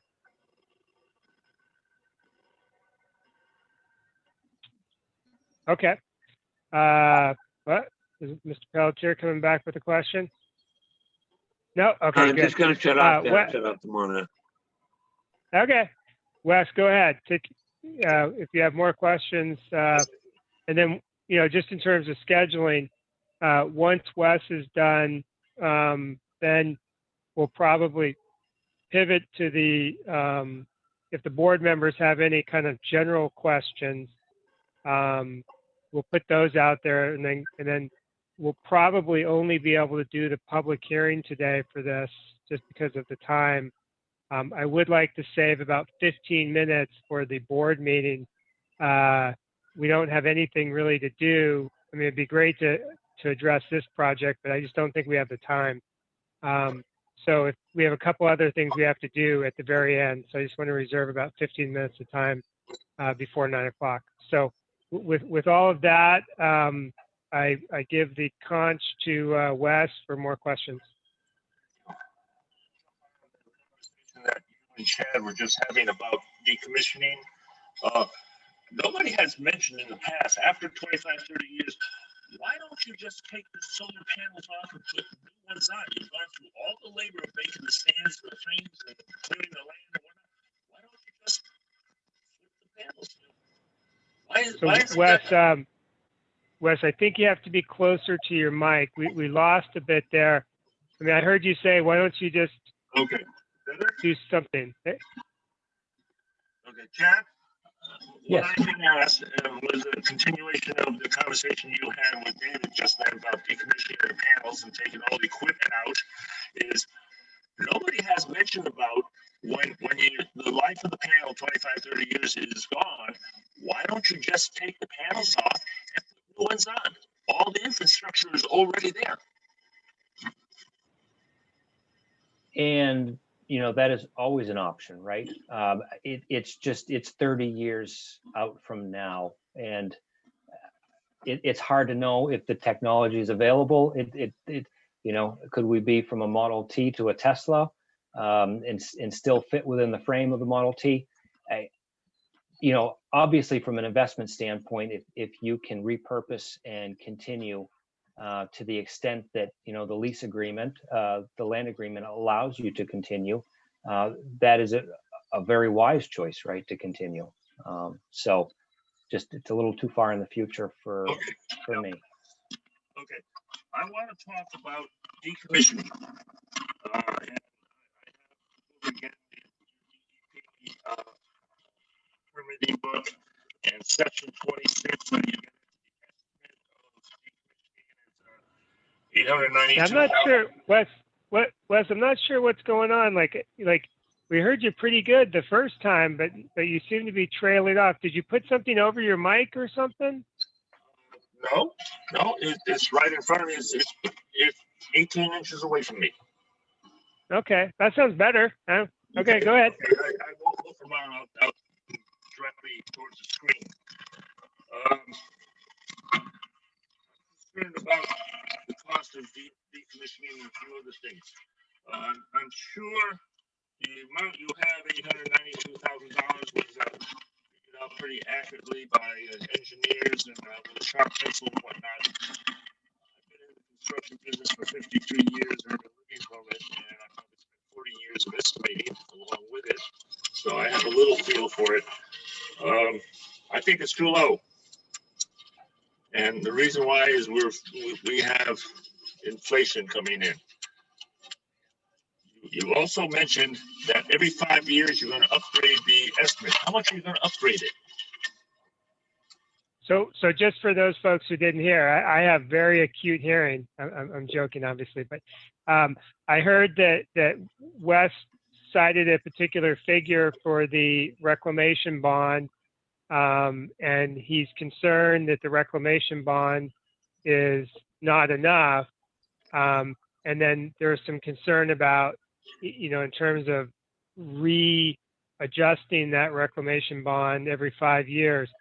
Can you guys talk about how you get to that number, why that number is sufficient, and what the 5-year adjustment is meant to do? Darren, you're bobbing your head. Do you want to take this? Yeah, I would say if you want to take it, right, I can speak to the methodology if that's helpful.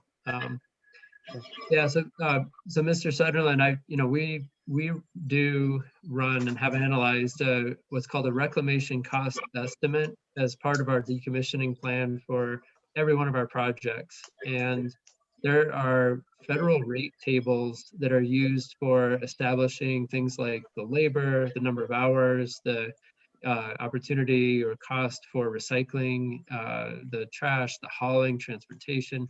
It's broken down to a full site component analysis, and then those federal tables are used to generate that estimate. So the estimate also considers the rate of inflation over the 25 project year. So the dollars that are in there, you know, are the future dollars that are being set aside, assuming that with inflation, you know, that'll cost more in the future. And then just as a check, in case there are changes that are outside of those assumptions, that update every 5 years is meant to also look at current, but also those projected end of life costs for decommissioning. So the plans are signed by a professional engineer who works here in the state of Maine, and, you know, kind of puts his name on the line to say that that method was done properly. The DEP also reviews that estimate, and they see lots of these, right? Every project has one. So they're able to look at it and determine whether they think, you know, something is askew or not. Thank you, Darren. Yeah. What I'm going to say in amounts is speculation, but I think the principal amount to be $1 million, not $892,000. Am I clear enough? Here, go try it again, Wes. Like, for some reason, when I unmute, you sound better, but I'm not sure why that makes any sense. I feel that the estimate of $892,000 is not sufficient enough to start with as a base price. And nobody's indicated how much it will increase every 5 years. It's only guesswork of what inflation is going to be in the next 20 to 30 years, but I have a pretty good feel on that. Let me tell you a few things. In year 2000, I bought Honduras mahogany at $3.15 a board foot. It now goes for $15 to $18 a board foot. That's a $500% increase in 20 years. 500%. The politicians are talking about minimum wage going up to $15 an hour. That's ridiculous. That will drive inflation crazy. I started work in 1958 at 90 cents an hour. By year 2018, minimum wage was $7.50 an hour. That's a $6 raise in 60 years, or $6.60 raise in 60 years. Now they want to make a $7.50 raise in 5 years? That's crazy. So this is what inflation is going to happen. And fuel. In 3 weeks, fuel has gone up 30 cents. That's a 15% increase in 3 weeks. And we're talking 20 or 30 years of inflation? Your numbers are too low. Wes, if I So Brooke, before you jump on that, so I think we have to come at this in a different way, because Okay. I'm not sure the applicant can defend future inflation rates or I think there's a certain, I think we all agree with you, Wes, that tomorrow things could go crazy and the value of the dollar could change. I mean, I don't think any of us are gonna disagree that life is uncertain and the value of the dollar is uncertain. But I think the way to approach this is you guys set a figure of 800 and change, whatever that is. Who has to approve that as a valid estimate of the reclamation cost? Like, who is the person who has to approve that? Because it's not us. I mean, I don't think we're the ones who have to approve it. Who approves that, and what process do they use to approve it? Brooke, do you want to take this? Sure. The Maine DEP will approve it. The Maine DEP is looking at hundreds of these facilities right now, and they evaluate them, in comparison to each other. So if someone comes in with a lowball decommissioning number, no matter how they've developed it, DEP is going to pick that up right away. And as far as the inflation issue, Mr. Sunderland, remember, every 5 years, this will get completely revisited. It's not a set percentage that in 5 years it will be increased 10%.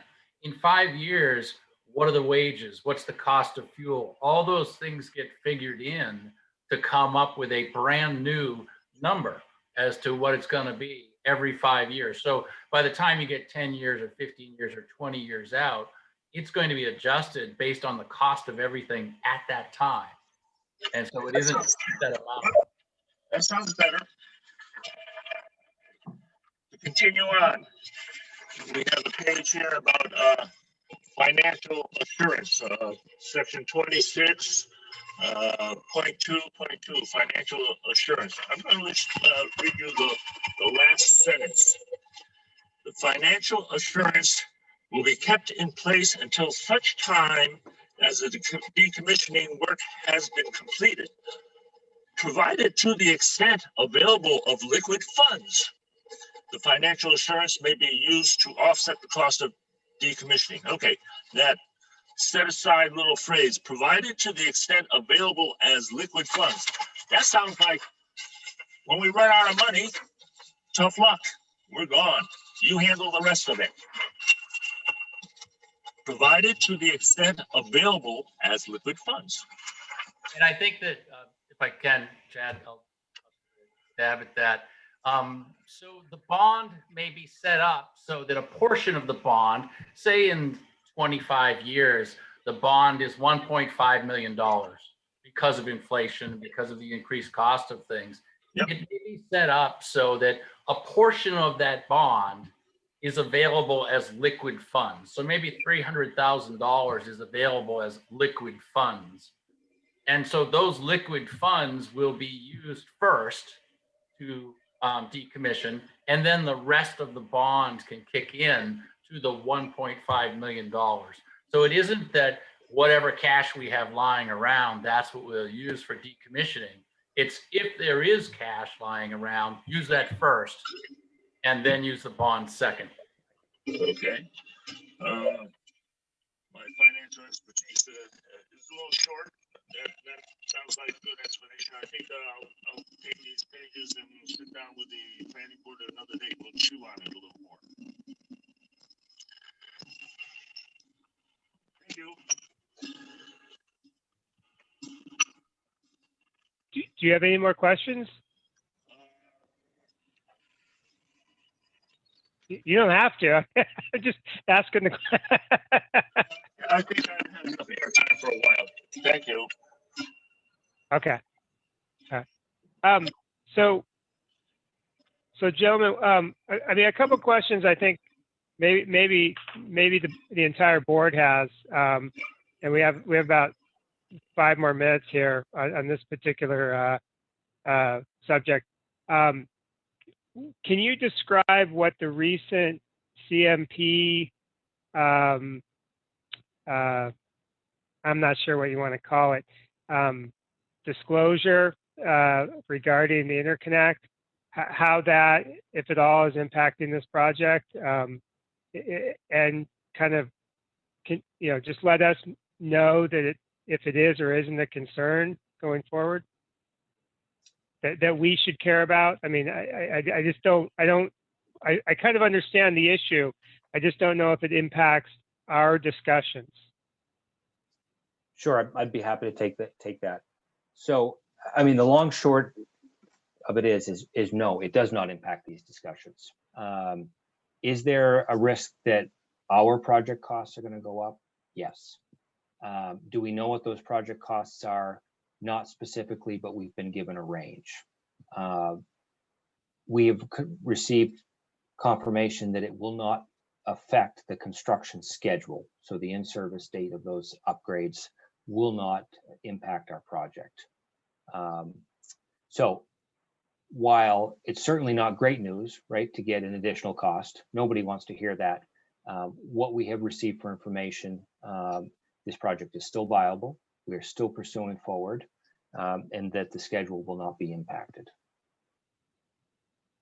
Okay, I think that's what I wanted to hear, at least. Sure. That there wasn't the expectation that CMP was going to drop a $15 million connection charge on you that would suddenly modify this project to the point where all this work has been wasted.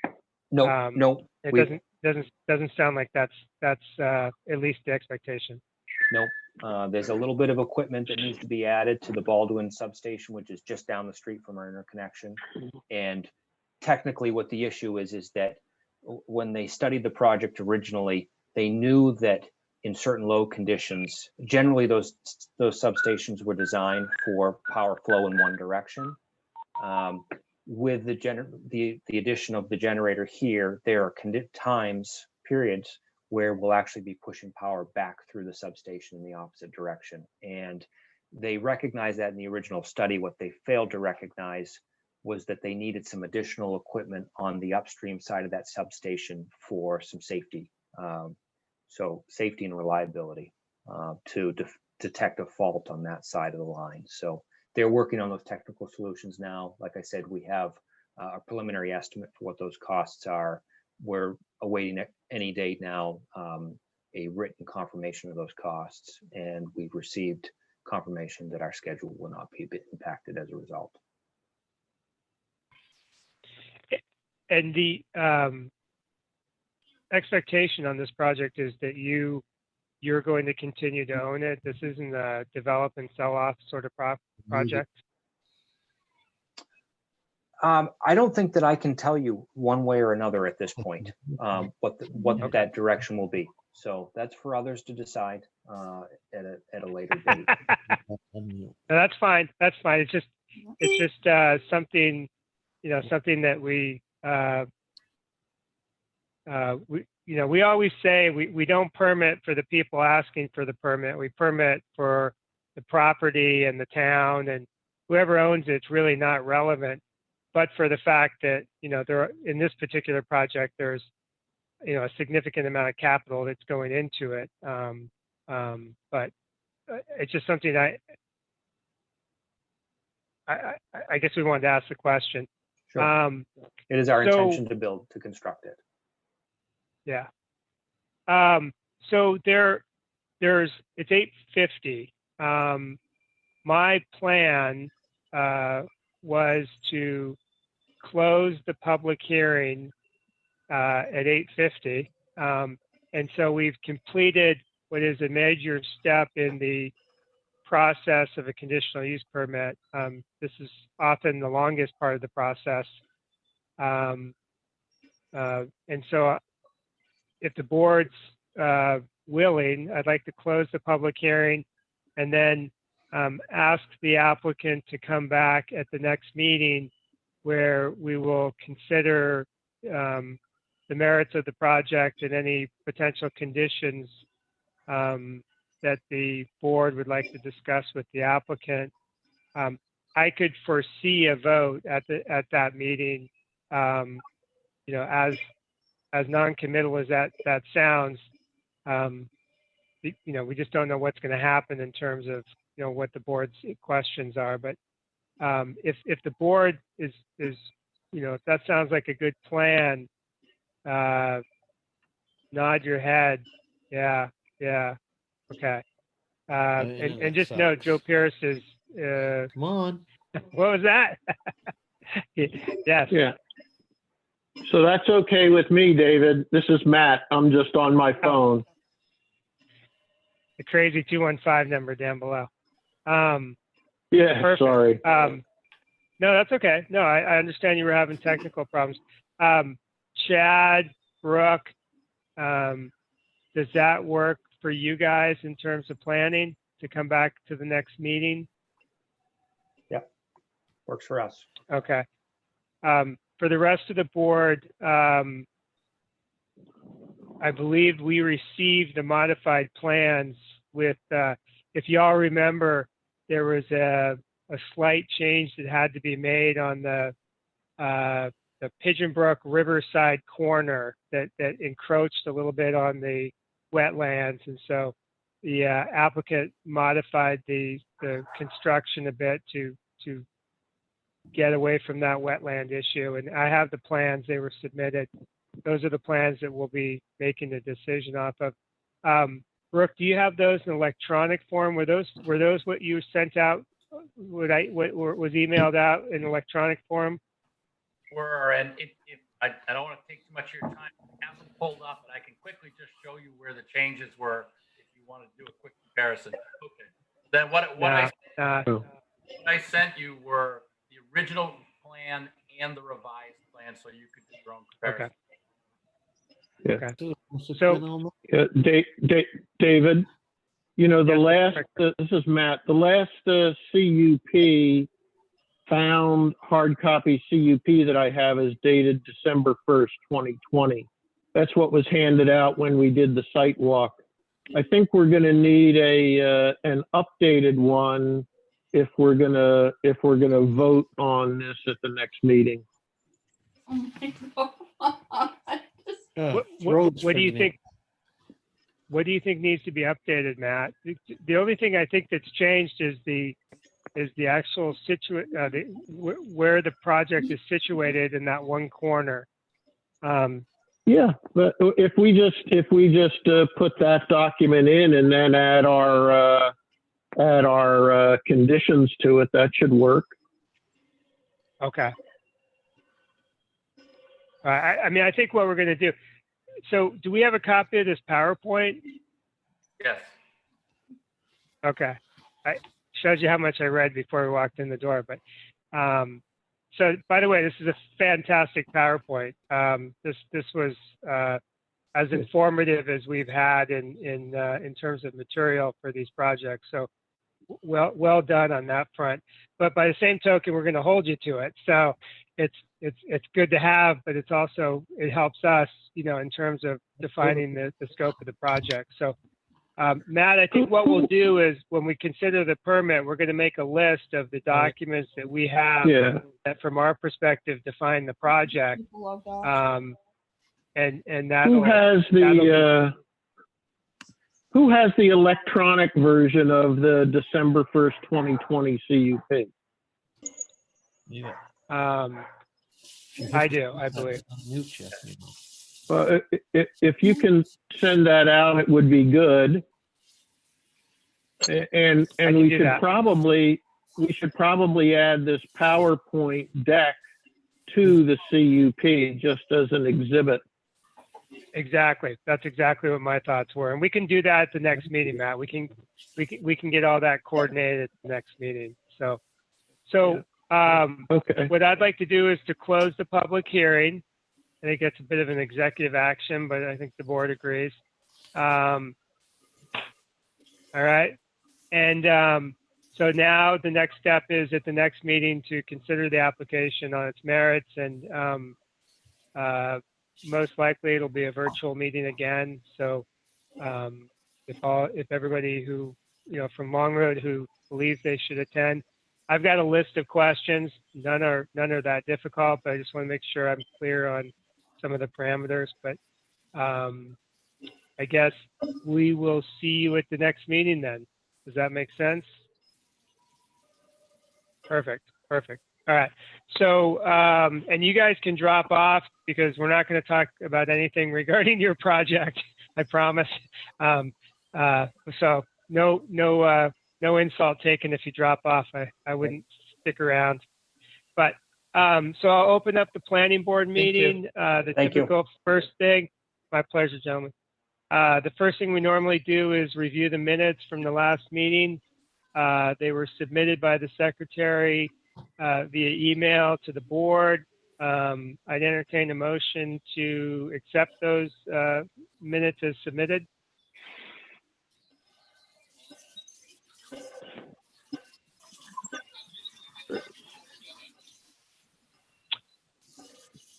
I'll make a motion that we accept them as submitted. This is Matt. I second the motion. Mr. Pierce seconds the motion. All those in favor, raise your hand, or actually what? Yeah, we got enough people. We can do a quorum. Mr. Fricker, do you agree? Matt Sanborn, Yes. do you agree?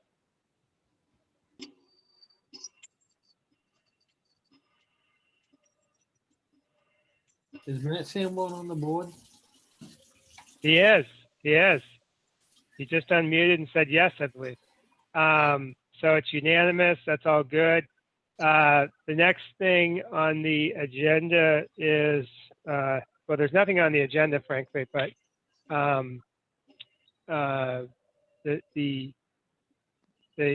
only thing that I wanted to talk about was the site walk scheduled for Sunday. And Joe, I'll recognize you in a second. The site walk scheduled for 2/14.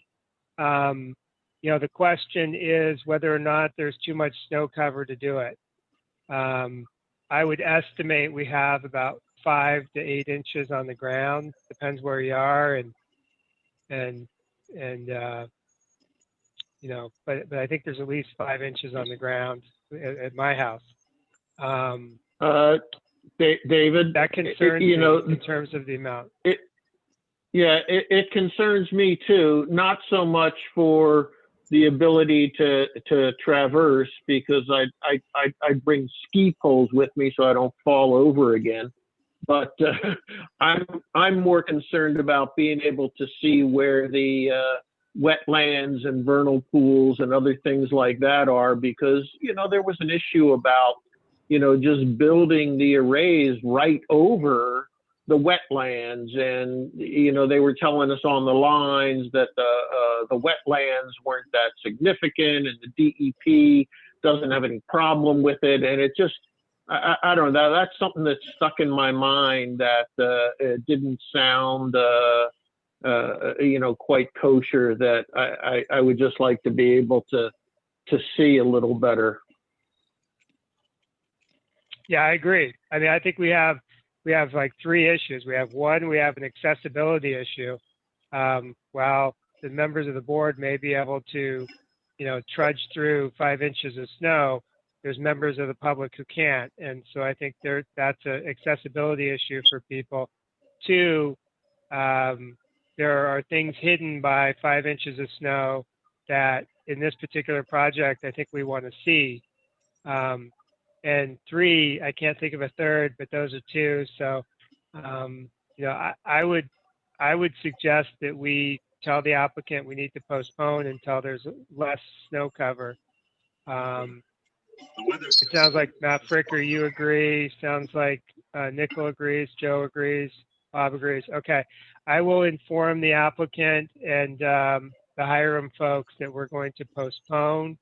I will ask Danielle to post something on the town website saying that it's postponed. And given that there is no foreseeable reduction in temperature over the next 10 days, I just checked the forecast. At the next meeting, we'll try to schedule another site walk and ask the applicant to have a representative there to try to schedule another site walk in early March, mid-March, where I think we have a shot. Mid-March usually starts to warm up. So, all right, I appreciate that. I didn't have anything else on the agenda, but Mr. Pierce had his hand up. I'll recognize Mr. Pierce. So speaking because Ben Thompson has beaten me up badly. I had to go into the hospital. It was horrible. It was horrible. What Ben wants is electronic copies of the at least the Mylars of the 2 subdivisions that we approved, the Hertel subdivision. He's got a lot of work to do to get the assessing done on the lots for those. And he also wants to get us into the habit of telling him when we do stuff. Yeah, both of those are fair requests. Joe, So, can you tell me Ben, that's do just the you name? need- I'm trying to write it. Is that Ben you're talking about? Yep. Yeah, Okay. Ben Thompson, yeah. Ben, do you need the signed copies of or just you need a copy? Just whatever, and we can see them when they hit the registry. But we don't know you're doing something, we don't know to look, in this case, Mr. Hertel had tree growth associated with it. And there was issues. I have a copy of the October 30th submission. I'm not sure if that's actually the final. And I have nothing on the Fremont. So we can't even plan ahead for mapping. We don't want to have any information as far as how many lots, whether it's one town or whether it's 6 that we're doing, it kind of helps to be able to get ahead of that curveball a little bit. So we're not trying to bang them out during the summer before commitment time. So whatever we can keep up with is good. Yeah, totally get it. I'll ask Mr. Thompson, Bill Thompson, BHB2B in Gorham. He did the final plans, and I'll ask him for an electronic copy. Right now, they reside in the planning board. I don't have an electronic copy. I have the hard copies. They reside in the planning board room, awaiting the board signatures. So if board members, if you can stop by the town office and just tell them that you need to sign the subdivision documents. They're just sitting on the table in our old room. Go in there. You have to sign each one. There's a signature line. That would be awesome. But Ben, that's not your question, obviously. I'll ask Thompson for those electronically and send those to you. Or if he says no, I'll put you in contact with him, and you can tell him you need them, and I'm sure he's been very good throughout the process. So I would imagine he has those electronically. The only copies you guys have is it 24 by 36 or 20 by 30, whatever size you guys have requested. Are they the large copy prints, or do you have anything 11 by 17 or smaller? No. Nothing smaller for the final, no. And Ben, can you get email in outer space or? Yeah, it works pretty good. Okay, it works good there. Just want to make sure. I was going to also say for Mr. Pierce, check with the county manager. We might cover your medical bills.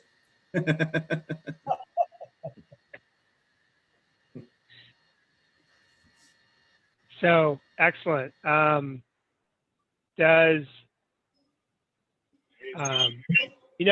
I will say one more thing, and I'm not sure how to deal with it.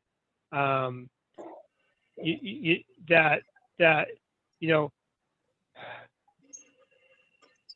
I'm not going to say anything. So we'll deal with other stuff. So I did get a copy of the shoreline zoning ordinance from Southern Maine Regional Planning. And I'm going to make those changes and then present those at a board meeting when we have a little bit of time, so we can adopt the changes, we can confirm that all the changes are correct and then send that off to the state. So there's two changes that have been made, one about 10 years ago and one at the last special town meeting. I just want to make sure we all agree that those changes are what, how they look like in the ordinance. And then Bob provided me a copy of the changes to the subdivision ordinance. We're going to have to carve out some time in March to go through that and get that in order to, to get that finalized, so we have a coherent subdivision ordinance that people can follow and they know what is what. But I think March is when we're going to start looking at that in terms of my perspective. Those are the only things I had. I mean, I have a whole bunch of other issues, but that's all that I really have for tonight. If anybody doesn't have any major issues, we can call it a night. Move we adjourn. Second. Yeah. All those in favor, nod your head and say happy. Happy. All right, great. All right, everybody. Thank you for your time. Danielle is recording this, so the recording is going to go to Danielle. I think we're all good. All right, everybody have a great, safe 2 weeks. Thank you, David. Thank you. You all too.